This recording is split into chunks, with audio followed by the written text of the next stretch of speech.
یوسفی صاحب کی آب گم کا ایک ٹکڑا۔ زمانے کا دستور تھا کہ جس گھر میں موسمبی یا مہین لکڑی کی پٹاری میں روئی میں رکھے ہوئے 5 انگور آئیں، 16 ہیٹ پہنے ڈاکٹر آئے اور اس کے آگے آگے تیماردار خصوصی اس کے چمڑے کا بیگ اٹھائے تو اڑوس پڑوس والے جلدی جلدی کھانا کھا کر خود کو تعزیت اور کندھا دینے کے لیے تیار کر لیتے تھے۔ کرسی کے استعمال کا دوسرا اور آخری موقع ہمارے یہاں ختنوں پر آتا ہے۔ سچ تو یہ ہے کہ جہاں چارپائی ہو وہاں کسی فرنیچر کی ضرورت نہ گنجائش نہ تک۔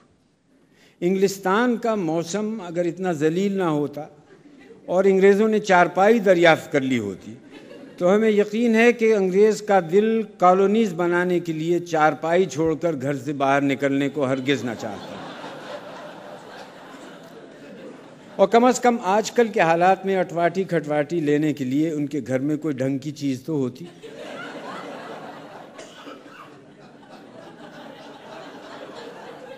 ایک بنیادی فرق ضرور ذہن میں رکھنا چاہیے، وہ یہ کہ یورپین فرنیچر صرف بیٹھنے کے لیے ہوتا ہے، جبکہ ہم کبھی کسی ایسی چیز پر نہیں بیٹھتے جس پر لیٹ نہ سکیں۔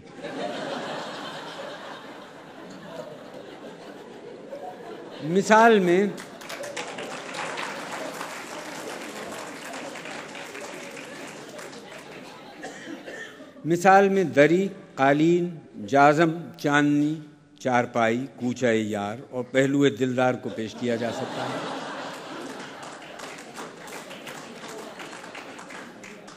ایک چیز البتہ ایسی تھی جسے صرف بیٹھنے کے لیے استعمال کیا جاتا تھا، اسے حکمرانوں کا تخت کہتے تھے، لیکن جب انہیں اسی پر لٹکا کر اور پھر لٹا کر نہلا دیا جاتا تو یہ تختہ کہلاتا تھا۔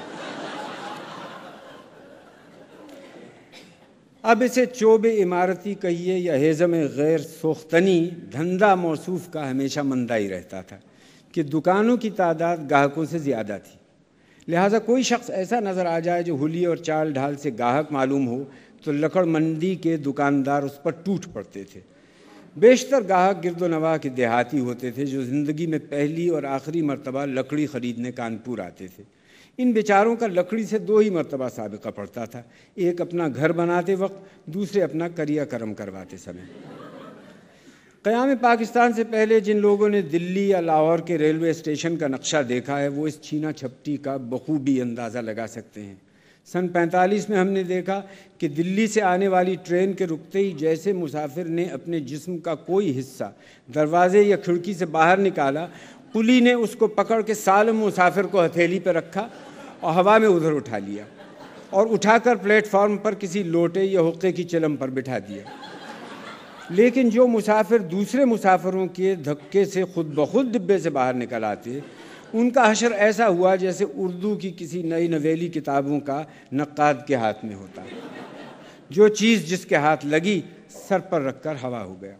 دوسرے مرحلے میں ہوٹلوں کے دلال ٹوٹ پڑتے، سفید ڈرل کا کوٹ پتلون، سفید قمیض، سفید رومال، سفید کینوس کے جوتے، سفید موزے، سفید دانت۔ اس کے باوجود محمد حسین آزاد کے الفاظ میں یہ نہیں کہہ سکتے کہ معلوم ہوتا تھا چمیلی کا ڈھیر پڑا ہنس رہا ہے۔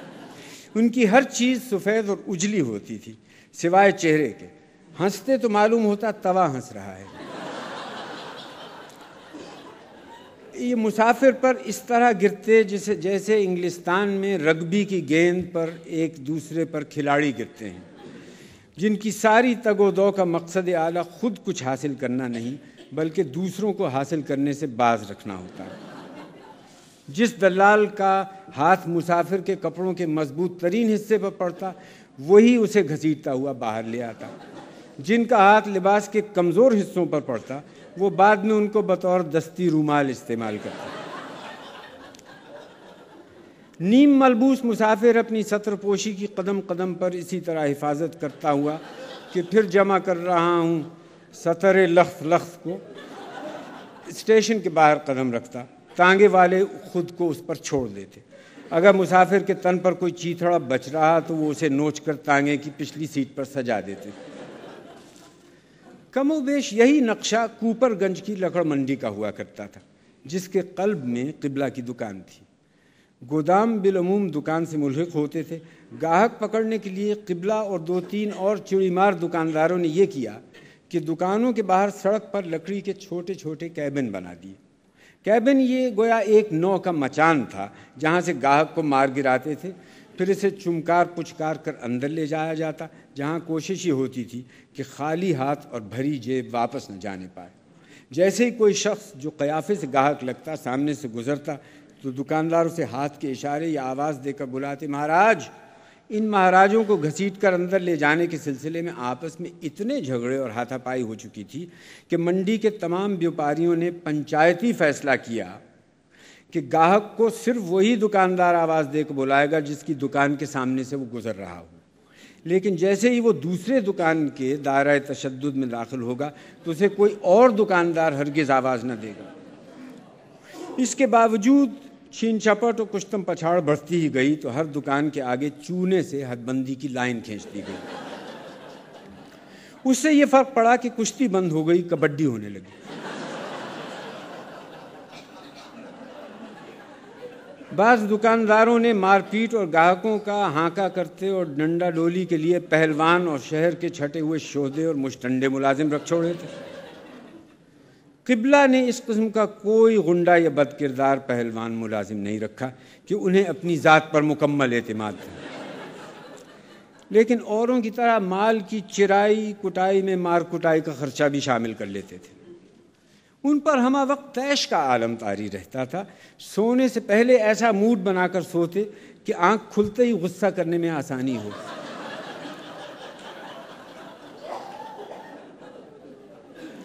پیشانی کے 3 بل سوتے میں بھی نہیں مٹتے تھے۔ غصے کی سب سے خالص قسم وہ ہوتی ہے جو کسی بہت ہی معمولی بات پر آ جائے۔ غصے کے آخر ہوتے ہوئے انہیں یہ بھی یاد نہیں رہتا تھا کہ آیا کس بات پر تھا۔